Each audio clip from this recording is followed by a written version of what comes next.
They called her the most honored woman in the Qur'an. She faced shame, isolation, and pain, but carried a miracle in silence. Her story will change everything you think you know about strength. I've been reading a lot lately, not just scientific journals or strange UFO accounts, but deeper, more spiritual material. One journey took me straight into the Qur'an, and I found something that completely shifted my perspective. The most powerful woman mentioned in the Qur'an is Mary, Maryam in Arabic, the mother of Jesus.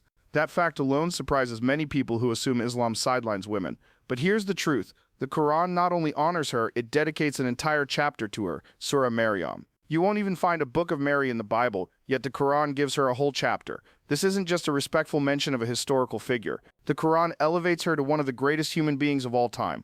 The verse says, "And Allah chose you and purified you, and chose you above the women of all the worlds." Think about that, above the women of all the worlds. That's not ordinary praise, that's legendary. Maryam wasn't a queen. She had no wealth, no army, no political influence. What she had was unshakable faith, faith at a level most of us can't comprehend. She lived in a time when becoming pregnant outside of marriage meant social destruction, even death. Yet when this miracle happened to her, she didn't break. She withdrew, she prayed, she trusted the words God had given her.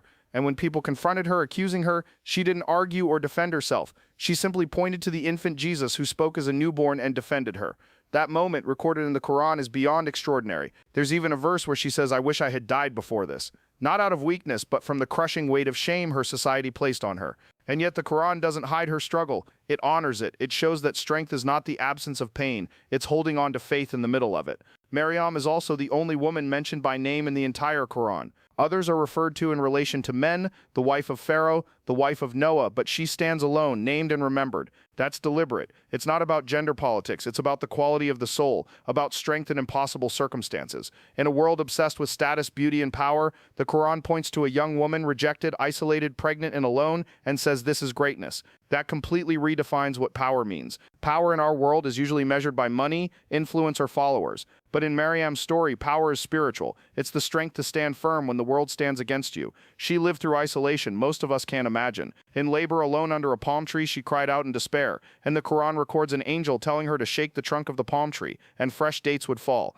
Think about that. Shake a tree while giving birth? It sounds impossible. But the message is profound. Even in moments when you feel completely drained, you still have to take action. Miracles happen, but you do your part. That's the balance between divine help and human effort. Maryam's legacy didn't end with her. Her strength lived on through her son, Prophet Isa. Jesus, peace be upon him, one of the greatest prophets in Islam. And every time the Quran mentions him, it says Isa, son of Maryam, not son of Joseph. In a male-dominated world where lineage is almost always traced through fathers, God chose to link his name to hers. That's not just respect, it's divine recognition. Her words in the Quran are few, but powerful. She doesn't speak to fill the silence. She speaks when truth must be spoken. That restraint is its own strength. Her life teaches us that you don't need to shout to have an impact. You can move quietly and still shake the world. Her story isn't just for women. It's a lesson for men too. True strength isn't about hiding emotion or pretending pain doesn't exist. Maryam's tears, her honesty with God, and her resilience show that acknowledging struggle isn't weakness. It's the essence of faith. Before she was chosen for her mission, she was chosen for her purity, her worship, her character, her devotion.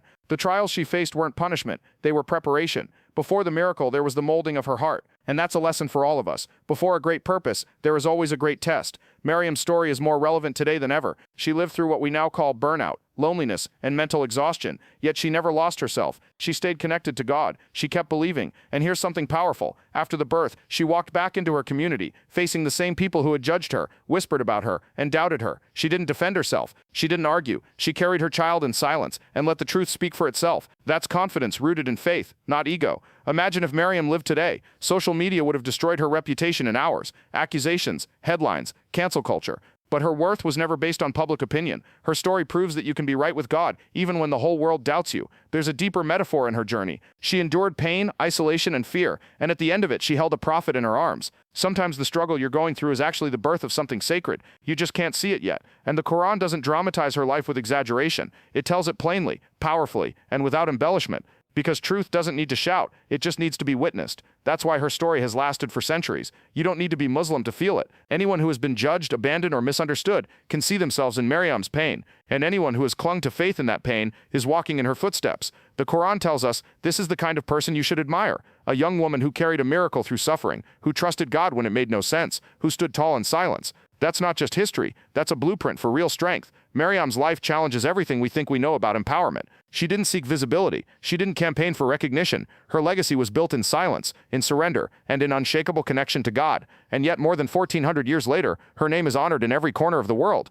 In mosques and churches, in conversations between believers and non-believers, her story is remembered with love and reverence. How does a young woman, alone under a tree in pain, become one of the most respected figures in history? That isn't human marketing. That's divine design. Her message is timeless. The world may never understand your journey, but that doesn't make it any less sacred. People may doubt you, reject you, or judge you, but if your heart is aligned with truth, your path still matters. Maryam shows us that power can be quiet, that faith can be stronger than fear, that pain can carry purpose. Her story reminds us that you don't need public approval to be honored in the heavens. So if you're feeling invisible, if you're carrying something heavy and wondering if it's worth it, remember Maryam, chosen, honored, alone but never abandoned. Her struggle became her strength. Her silence became her voice. Her pain became the soil for a miracle. Stay strong. Keep walking, even when the road feels empty. Shake the tree, even when you feel too weak, because you never know what miracle is waiting at the end of your patience. That's not just a story from the Qur'an. That's a reminder for all of us, today, tomorrow, and for every generation to come.